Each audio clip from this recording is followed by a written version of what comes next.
is operating as though the constitution has been suspended, aided and abetted by those who are accepting, aided by ODM, by my former boss Raila, by now Uhuru and Jubilee. Because if you want to enter a coalition, do it properly, the way the law demands. For Raila, it's a bit more serious because his party was the largest opposition party in parliament and holds the public accounts, public investments committees. And by not declaring that they are now in government, they continue to hold those committees.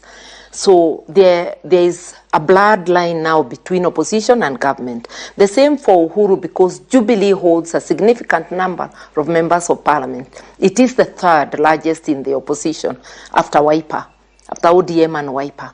So this is creating confusion and robbing Kenyans a vibrant parliament.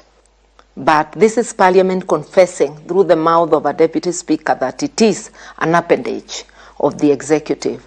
So we expect the names will pass, but governance continues to be eroded. It is at its worst. What does this tell you about your relationship with Uhuru Kenyatta? I will not focus so much because he remains my brother and friend. Just like I say, Raila remains my brother and friend. But politically, that political direction, I beg to differ.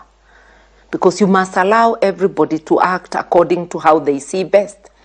And I'm saying, if they are informed by a genuine desire, imagining that because of joining him, Ruto will be any different, I am telling them they are totally mistaken and they have misread the man. Former Deputy President Rigathi Gachagua, would you talk to him? I have not talked to him. He has not sought me out, but I cannot rule out talking to anybody. He's not my enemy.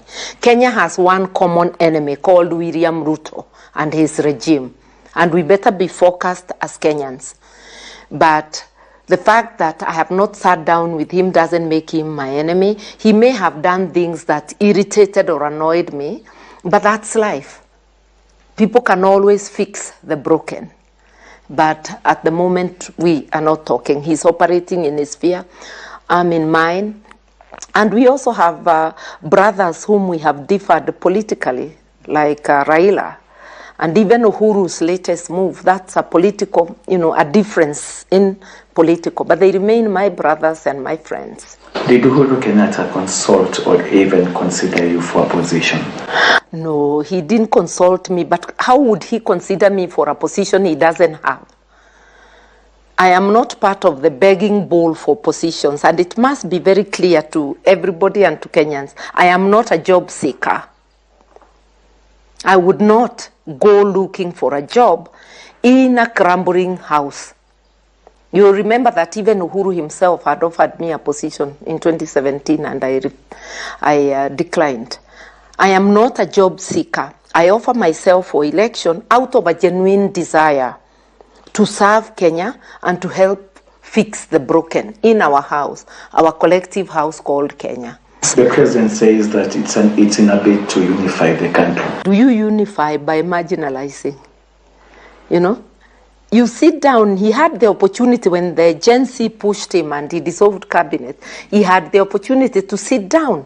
But it's quite clear that he does not want to change. He wants to hoodwink and is just, confusing to buy more time. When you say who do you refer to? When you make appointments randomly, those appointments are likely to be imbalanced and therefore we'll end up marginalizing sections. Like I saw Kenya Human Rights Commission pointing out rightly that there's no gender balance. And appointing because people from several parties to parliament doesn't unify the country. Are you saying because nothing will change in terms of nothing economic situation? will change. If you continue plundering, continue misallocating the resources, firstly, to your needs, to your fancy travels, to pamper the political elite, amassing sham millions, billions, which it is now emerging are in certain accounts and are not readily available to serve the people. No wonder SHA chief is not able to pay for the people who are in need. You can see that we are kept constantly busy. The cow is now emaciated. If he is not stopped, this country will be destroyed. The cow needs a vaccine.